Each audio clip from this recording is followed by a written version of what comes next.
I've been watching more videos from Scott Galloway. He's a super interesting professor and entrepreneur, and he talks about a lot of interesting stuff. And, anyways, I saw this video on Slack versus Microsoft Teams and how basically I took a couple screenshots, but I forgot to post them for reference. Slack, since its IPO, has sort of gone down. The stock price has mostly gone down. And then he compares that to, there's this wild chart that you got to see, and I'm gonna post this on Twitter, and I'm gonna try to start getting in these videos an edited version of the video that overlays these tweets on top of them, so that these situations are easier to see. But Microsoft Teams has explosive growth from the end of 2016 to now. It's overtaken Slack. It's interesting because Slack, everybody uses Slack. People used to love Slack. I mean, there's still a lot of people obviously that love Slack, but there's been a backlash to it where it's like, okay, Slack is great. However, now I'm getting pinged constantly all the time about everything. I'm a huge fan personally, like I've talked about, of batching, right? So asynchronous communication, batching your email responses. There's a place for real-time communication. Going back to the remote team and the mental health thing, there's something powerful about having a group of people where you're real-time connected and you can chat and you can, send each other funny things and just stay connected, I think is important. But like getting pinged like, hey, can you do this? Hey, what's the status on this? Hey, blah, blah, blah, blah, blah. There's been a backlash against that. Also, I don't know much about how Microsoft Teams work. Honestly, I didn't even know Microsoft Teams existed until I saw this. So I'm a little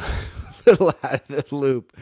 So I don't know that much about how it works. I'm curious to learn more about it. I've seen some people replied on Twitter that said that they, use it and like it. I don't know if it's more asynchronous or not. I've seen some other alternatives to Slack that are sort of more asynchronous, but there's kind of this backlash to Slack where you're seeing people sort of try to position themselves as like an alternative to Slack in one way or another. But one thing in particular that I thought, from a pricing perspective, I've always felt like Slack was so expensive. There's one community I'm a part of, and there's like a couple hundred active accounts, and so it's like $6.67 per user per month. Adds up quick, right? Like the free version is great, right? And like most everybody uses the free version, especially if you don't have a small team. And Microsoft is $5 per user per month. I believe that's for their entire Office suite, $5 per user per month. And then Teams is included in the Office suite. So like look at the comparison on the pricing there, right? Like you're getting their entire suite for $5 per user per month versus Slack for $6.67. I mean, there's a lot of factors probably playing into why their stock has gone down or whatever, but like pricing's got to be one of them. I mean, they are overpriced like a moaf. I think that's